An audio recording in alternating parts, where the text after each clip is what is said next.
সাংবাদিকের গায়ে ককটেল কেন? সাংবাদিকের গায়ে ককটেল কেন? সাংবাদিকের গায়ে ককটেল কেন মারা হলো? আপনি ককটেল কেন? সাংবাদিকের গায়ে ককটেল কেন মারা হলো? সাংবাদিকের গায়ে ককটেল কেন মারা হলো?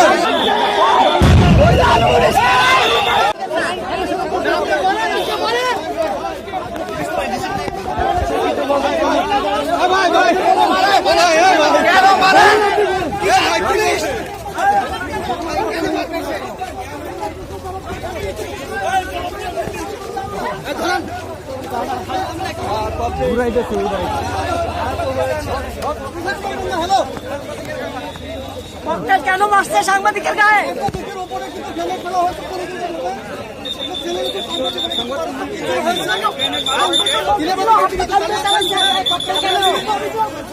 সাংবাদিকের গায়ে ককটেল কেন? সাংবাদিকের গায়ে ককটেল কেন? সাংবাদিকের গায়ে ককটেল কেন মারা হলো?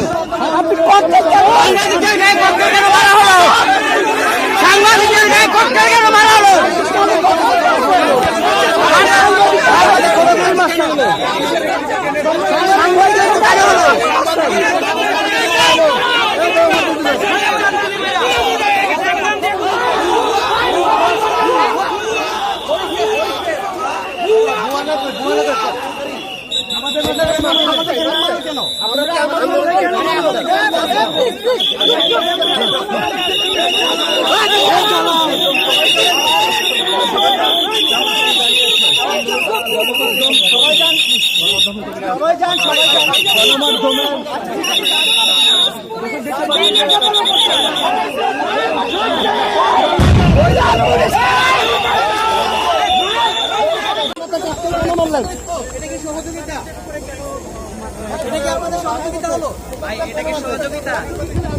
এটা কেন করলেন আপনারা বলেন? আমি নিজে ক্যামেরা আছে ককটেল পুলিশ মারে আমার মাথায় ককটেল বসে। আমি শেষ করি। জি বলেন। আমি শেষ করি।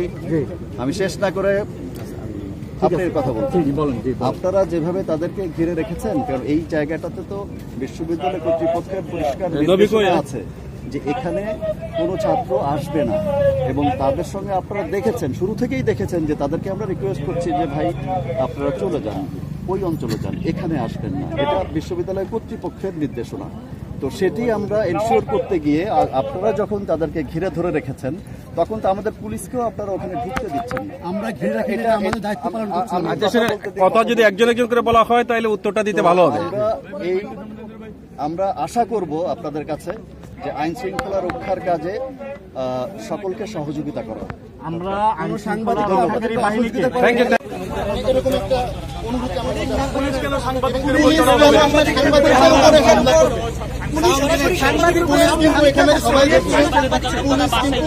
সাংবাদিকদের উপরে হামলা করছে, এবং এখান থেকে ঠেলতে ঠেলতে ও পর্যন্ত নিয়ে গেছে। নিয়ে যাওয়ার পরে একবার সাংবাদিকদের মাঝখানে যেখানে গণমাধ্যম কর্মীরা ভিডিও আছে, সাংবাদিকের গায়ে সাংবাদিকদের যেখানে ছিল ওখানে পুলিশ সাউন্ড গ্রেনেড, এখানে আপনারা সবাই নিশ্চয়ই জানেন এখানে সাউন্ড গ্রেনেড মারার মতো কোনো পরিস্থিতি এখানে তৈরি হয়নি। কিছুই হয়নি। আমরা কোনো এখানে আমরা